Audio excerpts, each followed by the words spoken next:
Segundo livro de Reis, lá no Antigo Testamento, capítulo 5. E nós vamos ler do versículo 1 indo até o versículo 14.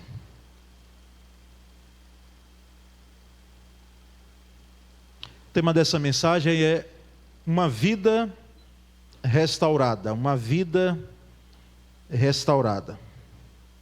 Eu quero ler a versão que tem em mãos, a nova atualizada de Almeida. Naamã, comandante do exército do rei da Síria, era grande homem diante do seu senhor e de muito conceito, porque por meio dele o Senhor tinha dado a vitória à Síria. Ele era herói de guerra, porém sofria de lepra. Tropas saíram da Síria e da terra de Israel, levaram cativa uma menina que ficou ao serviço da mulher de Naamã. Um dia a menina disse à sua senhora: quem dera o meu senhor estivesse na presença do profeta que está em Samaria, ele o curaria da sua lepra. Então Naamã foi contar isso ao seu senhor, dizendo: assim falou a jovem que é da terra de Israel. O rei da Síria respondeu: vá, eu enviarei uma carta ao rei de Israel. Então Naamã partiu e levou consigo 340 quilos de prata, 72 quilos de ouro e 10 mudas de roupa. Levou também ao rei de Israel a carta que dizia: tão logo esta carta chegar a você, saiba que eu lhe enviei Naamã, meu servo, para que você o cure da sua lepra. Quando o rei de Israel acabou de ler a carta, rasgou as suas roupas em sinal de medo e disse: por acaso sou Deus, com poder de tirar a vida ou dá-la, para que este envie a mim um homem para eu curá-lo de sua lepra? Como vocês podem notar e ver, ele está procurando um pretexto contra mim. Mas quando Eliseu, o homem de Deus, ouviu que o rei de Israel havia rasgado as suas roupas, mandou dizer ao rei: por que o Senhor rasgou as suas roupas? Deixe-o vir a mim, e ele saberá que há profeta em Israel. Então Naamã foi com os seus cavalos e os seus carros, e parou à porta da casa de Eliseu. Eliseu lhe mandou um mensageiro dizendo: vá e lave-se 7 vezes no Jordão, e a sua carne será restaurada, e você ficará limpo. Mas Naamã ficou indignado e se foi dizendo: eu pensava que ele certamente sairia para falar comigo, ficaria em pé, invocaria o nome do seu Senhor, seu Deus, passaria a mão sobre o lugar da lepra e restauraria o leproso. Por acaso não são Abará e Fafar, rios de Damasco, melhores do que todas as águas de Israel? Será que eu não poderia me lavar neles e ficar limpo? Deu meia volta e foi muito irritado. Então os seus oficiais se aproximaram e lhe disseram: meu pai, se o profeta tivesse dito alguma coisa difícil, por acaso o Senhor não faria? Muito mais agora que ele apenas disse: lave-se e você ficará limpo. Então Naamã desceu e mergulhou no Jordão 7 vezes, conforme a palavra do homem de Deus, e a sua pele se tornou como a pele de uma criança e ficou limpo. Amém? Meus irmãos, aqui nós estamos 800 anos antes de Cristo. Temos esse texto, esse episódio, em um livro do Antigo Testamento, mas apesar da distância que temos, de séculos, milênios até, essa narrativa, vamos dizer assim, esse episódio, ele tem muito a ver conosco. Ele tem muito a ver conosco. Meu objetivo nessa noite é fazer uma exposição do texto.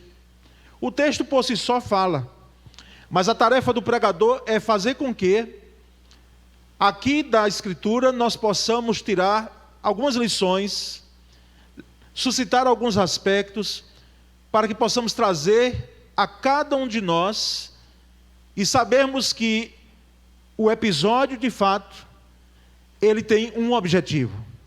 Não apenas registrar o que ocorreu, mas também fazer com que eu e você nós possamos entender, compreender, aceitar o fato de que essa história, respeitando e deixando as considerações de contexto de lado, ela pode também trazer a sua evidência, assim como foi na vida desse homem chamado Naamã. E o versículo 1, embora lemos o texto todo, mas agora vamos para alguns textos, destacando, nós percebemos que para ser uma vida restaurada, ou para ter uma vida restaurada, ela está diante de um problema. Ela está diante de uma situação difícil. Porque se não fosse assim, não haveria necessidade da restauração. Uma vida para ser restaurada é uma vida que está possivelmente quebrada. Ela está em cacos às vezes. Porque a própria restauração, ela implica em algo posterior a algo que está quebrado. E o versículo 1, nós temos então um primeiro destaque de que uma vida restaurada apresenta um problema. E ele diz: Naamã, comandante do exército do rei da Síria. Não confundamos Síria com a Síria, são localidades diferentes, mas a Síria tinha um poderoso exército naquele tempo. Inclusive o rei Saul chegou a guerrear fortemente contra os sírios, e nós percebemos que esse homem chamado Naamã, ele era muito respeitado, como o texto diz, e honrado pelo seu Senhor, pois por meio dele o Senhor, Deus, aqui, aquele que conta a história do livro, ele destaca a figura de Deus, o Senhor soberano, dando vitória naquele entendimento de que aquilo que acontece, aquilo que pertence ao ser humano, passa pelo crivo de Deus. E percebemos então que esse homem dera vitória à Síria. Era um homem valoroso, era um guerreiro, era um comandante do exército ali da Síria. Agora ele tinha um porém. O porém dele é que ele ficou leproso. A lepra na Síria não tinha as implicações que tinha em Israel, porque em Israel ele nem estaria aqui no meio das pessoas. Se leproso fosse em Israel, e isso não era uma questão de acepção de pessoas, mas era o cuidado que a lei dava, para que o leproso ficasse separado diante das condições de tratamento dessa enfermidade, que hoje praticamente a cura, mas naquele tempo se tinha muita dificuldade, praticamente quase que impossível alguém chegar à cura com a lepra naquele tempo.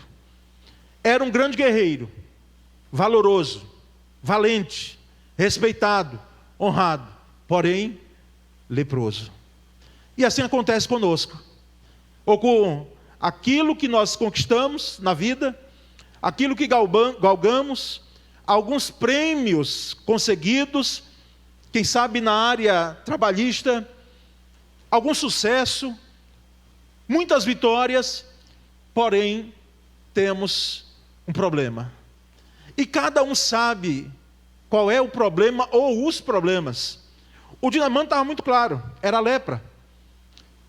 Nós percebemos as limitações que esse homem tinha, porque se você não conhece, e se você for pesquisar, o corpo muitas vezes, principalmente face, membros superiores, inferiores, ficavam todos eles carcomidos pela doença. Então, uma vida restaurada era uma vida, ou é uma vida, que ela tem um grande problema, e que ela não pode resolver por si mesma. Esse é um primeiro ponto a ser destacado, na vida desse homem, que era um guerreiro, era valoroso, mas tinha uma lepra, era leproso. Segundo, irmãos, uma vida restaurada ouve vozes verdadeiras. Ouve vozes verdadeiras, dá ouvidos a vozes verdadeiras. E percebemos no texto, do versículo 2 até o versículo 4, aqui que tropas da Síria haviam atacado Israel e levado cativo uma menina. Essa menina aqui, se nós formos pesquisar, não tem a idade dela, mas ela possivelmente tinha, segundo os estudiosos, chegam a arriscar a idade dela, cerca de 12 a 14 anos, por aí. Era uma adolescente que estava ali. E ela passou a servir a mulher de Naamã. Ela estava ali cativa, como escrava. Lamentavelmente, a escravidão, ela não ocorreu apenas aqui no Brasil, em outros estados, em outros países, mas nós percebemos que naquele tempo já tinha esse grande mal que ocorreu e que marcou toda a história e que tem marcado toda a história da humanidade. E no versículo 3 diz que um dia ela disse à sua senhora, a esposa de Naamã: se o meu senhor, falando de Naamã, procurasse o profeta que está em Samaria, ele o curaria da lepra. Essa menina, ela sabia quem era o profeta Eliseu. Ela conhecia quem era o profeta Eliseu. Ali estava ela dando uma voz de ajuda. Existem vozes que preste bem atenção a isso, existem vozes que chegam aos seus ouvidos, que você deve ouvir aqui e deixar sair por outro lado. São vozes que nós não precisamos e nem temos como dar a atenção. São vozes maléficas, são vozes que não vão nos ajudar em nada, são vozes que trazem propostas indecentes, são vozes que trazem no seu bojo, no meio delas, quem sabe uma afronta. Ela suscita uma amargura. E nós percebemos que essa menina aqui usa o seu testemunho, mesmo na situação de escravidão, para trazer ajuda. E ela diz: olha, se o meu Senhor conhecesse o profeta, o homem de Deus, ele o curaria. Essa menina tinha uma fé. Ele curaria da lepra, porque, fique pensando comigo, se Naamã, como de fato não fosse curado, essa menina, ela sabia o que ela estava falando. Ela não estava aqui jogando palavras ao ar. E no versículo 4 diz que Naamã foi contar ao seu senhor o que a menina israelita dissera. Interessante. Naamã tomou conhecimento, porque naturalmente dá para perceber que quando você não quer dizer algo direto, né, ao esposo, você vai dizer a quem? À esposa. E a esposa conta ao esposo. Às vezes por outra não, quase que diariamente, Sônia chega para mim passando algumas informações, não é? Porque passam para ela, pastor Cláudio, e aí o correio chega rápido para mim, chega quase que na hora. Eu digo: peraí, aguarde um pouco. E Naamã toma conhecimento, porque a esposa dele conta, diz: olha, a menina aí, a israelita, diz que se você conhecer o homem de Deus, um profeta que tem lá em Israel, você vai ficar curado. E Naamã vai então, ouvindo isso, a atender a essa voz. Então, uma vida restaurada ouve vozes verdadeiras. Não ouça, não empreste o seu ouvido para ouvir vozes que são falsas, são enganosas. Elas nunca trarão saúde para a sua vida. Às vezes não dá nem para tapar os ouvidos, mas dá para deletar algumas coisas que nós ouvimos sem trazer para nós. Mas há um terceiro aspecto a ser destacado aqui no texto, é que uma vida restaurada não busca solução na fonte errada. Não busca. Vejamos os versículos 5 e 6. O rei da Síria respondeu: vá. Rei da Síria agora, Ben-Hadad, não é o nome dele, não está no texto, mas nós sabemos pela história, né, da escritura.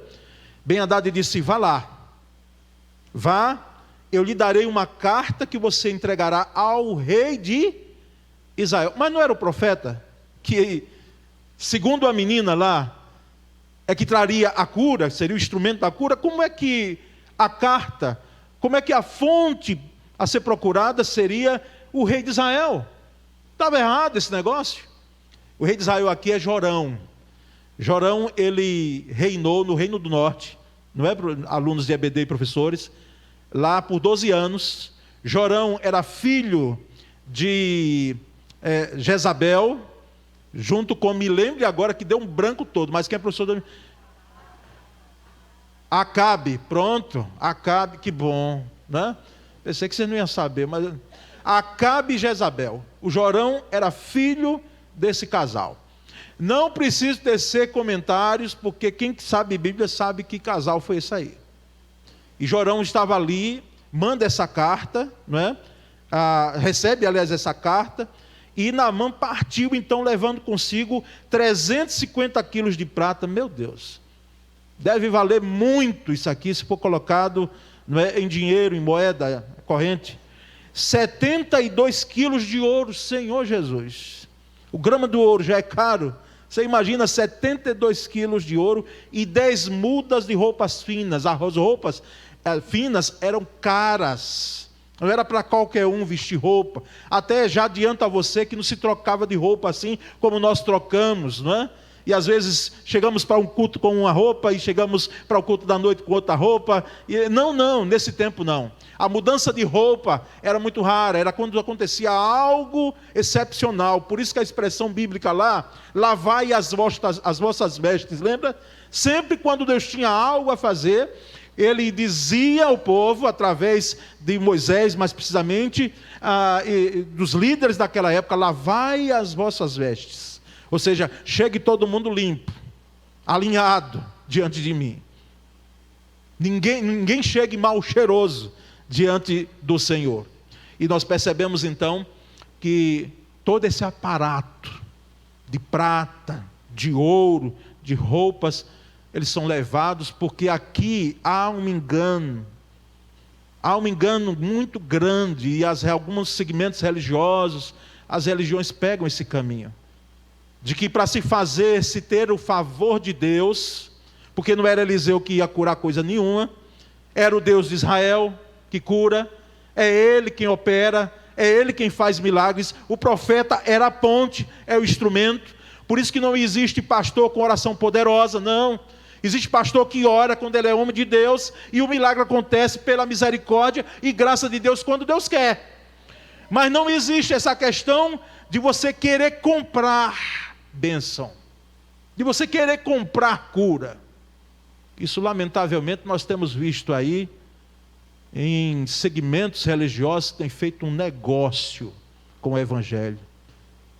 Nós batistas, as igrejas históricas, nós precisamos ter sempre firmeza de não pegarmos esse caminho. Não pegarmos. Tem gente negociando com o Evangelho, fazendo do Evangelho algo mercadológico. Venha, dê isso aqui, você vai receber isso. Aonde, irmãos, nós percebemos isso nas Escrituras? Mas esse era o entendimento, até porque os sírios não conheciam um Deus de Israel. E no versículo 6 diz que a carta que levou ao rei de Israel dizia: junto com esta carta, Ben-Hadad já tinha enviado: estou te enviando meu oficial Naamã, para que o cures da lepra. Meu Senhor, você imagina você receber uma carta com esse teor: para que o cures. Jorão, quando pega a carta, vejamos aí no versículo 7, ele diz: assim que o rei de Israel leu a carta, rasgou as vestes. Era um sinônimo de piedade, de agonia tamanha, e o texto diz que ele estava com medo, morrendo de medo mesmo. Ele rasga as suas vestes e disse: por acaso sou Deus, capaz de conceder vida ou morte? Porque este homem me envia alguém para que eu cure da lepra. Vejam como ele procura um motivo para se desdenhar, se desentender, aliás, comigo. Então o rei Jorão treme nas bases. Porque, irmãos, quem não tremeria? Você recebeu uma carta de o rei Ben-Hadad. Ele estava com um poderio muito grande, vinha avançando poderosamente nas regiões que tinham conquistado, inclusive em Israel. Tanto é que a menina estava cativa e era israelita. E quando Jorão recebe essa carta, ele fica em desespero. E o versículo 8 diz que quando Eliseu, o homem de Deus... Eu sei que essa expressão, irmãos, ela tem sido usada em nosso tempo. Mas aqui nós estamos falando de um homem que era de Deus de fato. E essa expressão só pode ser ou só deve ser atribuída a quem de fato, pela misericórdia e graça de Deus, é um homem de Deus. Porque quem sabe ela está sendo atribuída a alguém que não é homem de Deus coisa nenhuma. É um lobo disfarçado de pastor. É um lobo ganancioso que tem ferido as ovelhas, que tem machucado as ovelhas que são de Cristo Jesus e leva o título de homem de Deus. Não estamos aqui para fazer juízo de valor, mas é a palavra quem diz claramente. E Jesus, ele, lá no Evangelho de João, no capítulo 10, ele diz claramente a figura do pastor e ele sendo o supremo pastor. Então Eliseu era de fato um homem de Deus. Ele soube que o rei de Israel havia rasgado suas vestes, desesperado. Mandou-lhe então uma mensagem. O correio funcionava bem nessa época, porque tinha os mensageiros. E eles, nessa mensagem, a pergunta: por que rasgaste tuas vestes? Envia o homem a mim, envia o Naamã para cá, e ele saberá que há profeta em Israel. A história, irmãos, é interessante. Fazendo a referência aos pais de Jorão, que era o rei aqui, Acabe e Jezabel. Acabe, um omisso, um homem que era dominado por Jezabel. Com isso eu não quero dizer que o homem tem que dominar a mulher, tá certo, irmãos? Mas ele era dominado totalmente. Ele até queria, às vezes, dar uma de bonzinho. Mas Jezabel era muito rude, era muito firme em suas ações. E se você não entende bem essa história, você vai ter que ler a história lá de Elias. E nós percebemos então agora, Eliseu, que sucedeu Elias, tendo agora essa missão, diante do contexto, que o filho de Acabe, Jezabel, agora apresenta em desespero para ele. Ele saberá que há profeta em Israel. Não apenas referindo-se aqui a Naamã, certamente, mas dizendo claramente ao rei Jorão: rei, quero dizer que existe profeta em Israel. Porque os seus pais, não tem isso no texto, mas aqui eu já estou parafraseando e levando um pouco ao entendimento que nós temos claro nas Escrituras. Seus pais perseguiram os profetas de Deus, mas há profeta em Israel. E nós vamos, irmãos, então, a um quarto e último aspecto em relação a uma vida restaurada. Uma vida restaurada não escolhe como deve ser restaurada. Uma vida restaurada não tem a opção para dizer: olha, eu quero assim, assado, quero dessa forma, que a minha restauração ocorra. Até porque, qual é a garantia da restauração? A menina tinha. Ah, se o meu Senhor conhecesse o homem de Deus, o profeta em Israel, ele ficaria curado. Eliseu, pela graça e misericórdia de Deus, pela manifestação do poder de Deus, diz: manda-o a mim. Manda. E ele saberá que há profeta em Israel. E aqui nós temos então esse quarto e último aspecto, que uma vida restaurada não escolhe como deve ser restaurada. Versículo 9, acompanhe comigo aí, diz que: então Naamã foi com seus cavalos e carros e parou à porta da casa de Eliseu. Chegou à casa de Eliseu, toda a comitiva. E percebemos no versículo 10 que Eliseu enviou um mensageiro para lhe dizer: vá e lave-se 7 vezes no Rio Jordão, sua pele será restaurada e você ficará purificado. Interessante. Note bem, Eliseu disse que era para mandar o Naamã. Quando Naamã chega, ele não sai de casa, ele fica dentro de casa e manda um mensageiro e diz: diga a ele que vá para o Rio Jordão e lave-se 7 vezes. Ele mergulhe lá 7 vezes. Veja a reação no versículo 11. Mas Naamã ficou indignado e saiu dizendo: eu estava certo de que ele sairia para receber-me. Ou seja, eu sou poderoso, eu sou leproso, mas eu tenho poder, eu sou um guerreiro forte.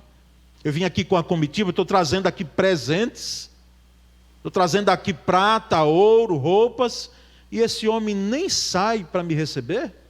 Esse homem de Deus, eu estava certo de que ele sairia para receber-me, quem sabe até daria uns tapinhas nas minhas costas, não é?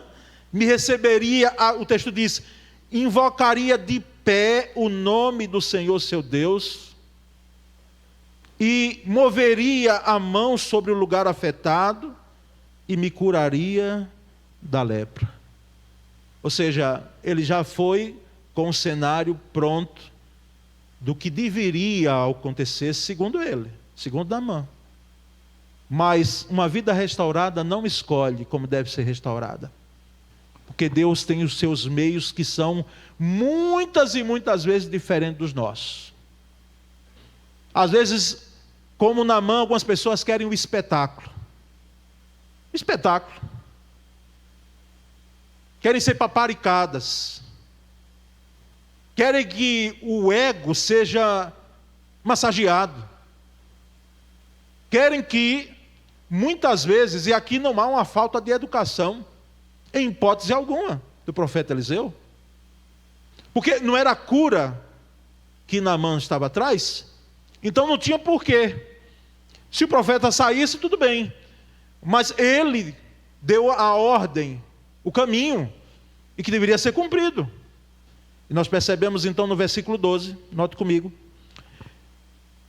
Naamã continua nos seus argumentos. E diz: não são os rios Abaná e Farfá em Damasco. Damasco era a capital de Samaria. E melhores do que todas as águas de Israel. Ou seja, como mergulhar no Rio Jordão? Em Israel, os rios lá da minha terra, eles são melhores. Como é que eu vou mergulhar num rio Jordão?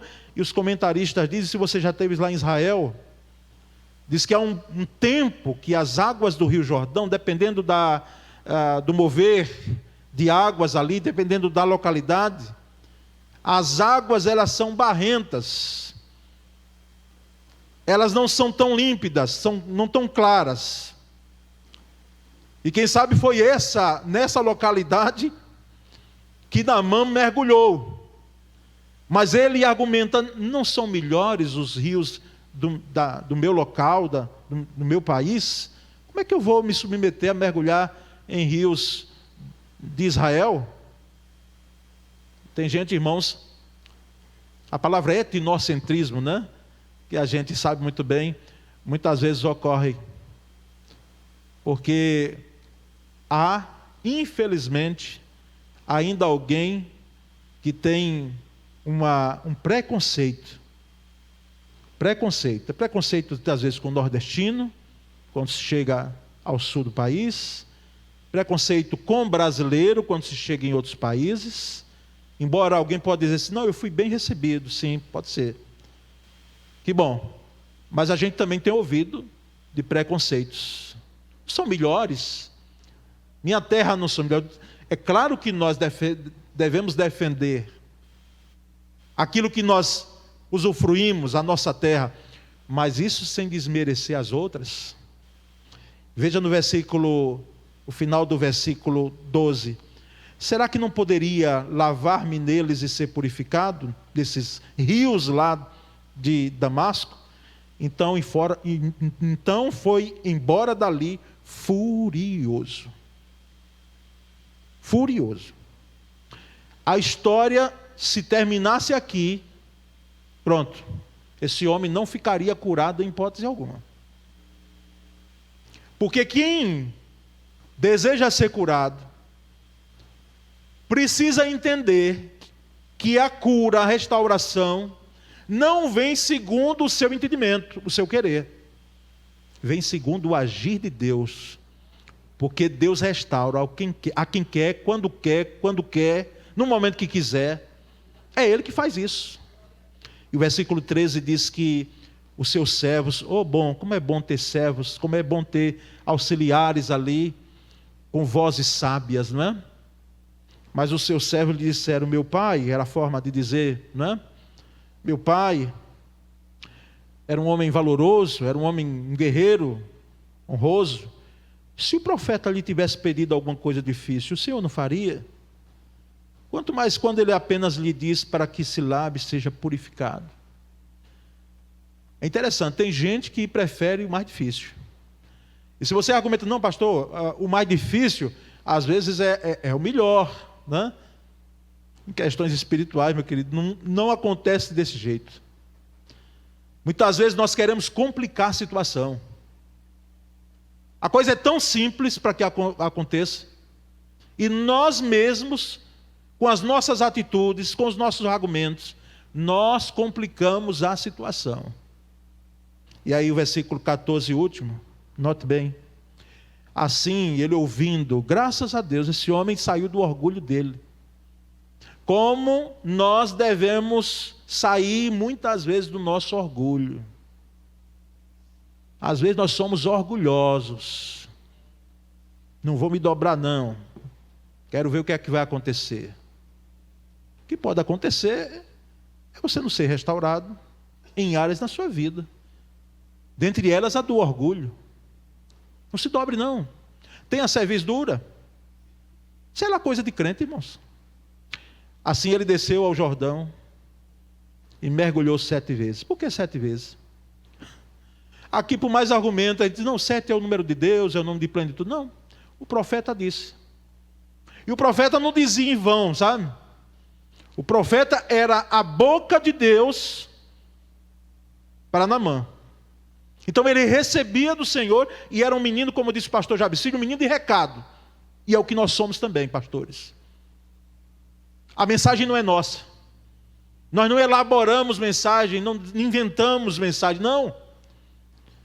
Nós precisamos passar a mensagem que é do Senhor. E aí percebemos aqui que 7 vezes, e de fato ele mergulhou, segundo o homem de Deus tinha dito. 7 vezes. Eu não sei você, mas eu vou falar por mim, irmãos. Eu ia ficando vendo assim, olhando para mim no primeiro mergulho, deixa eu ver o que está acontecendo. No segundo, no terceiro, no 7º, quando eu mergulhasse e subisse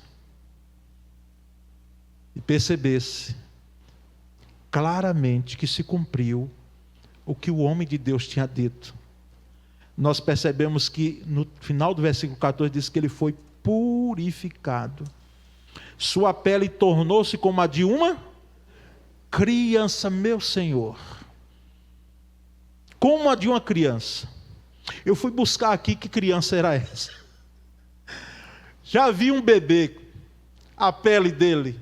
Às vezes a gente diz, mas como é fofinho, meu Deus. Sem nenhuma ruga, lisinho, dá vontade da gente apertar assim e dizer, meu Deus. Como a pele de uma criança, uma pele que antes era carcomida. Algo horroroso de ser visto. Asqueroso. Mas agora, a vida desse homem, fisicamente, ela é restaurada. E não apenas fisicamente, irmãos. É porque eu não tenho como trazer aqui, porque seria uma outra... estender demais a pregação. Mas esse homem, ele reconhece o Deus de Israel.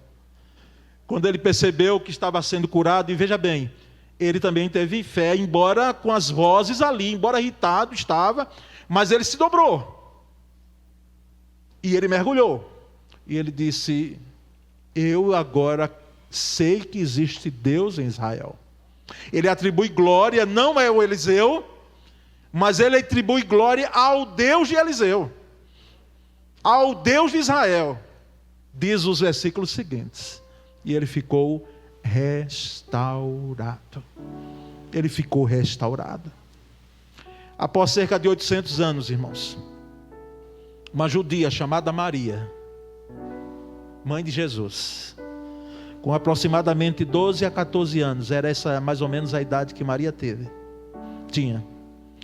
Ouve a voz de um anjo dizendo que no ventre dela seria gerado Jesus, o Redentor, o restaurador de nossas vidas.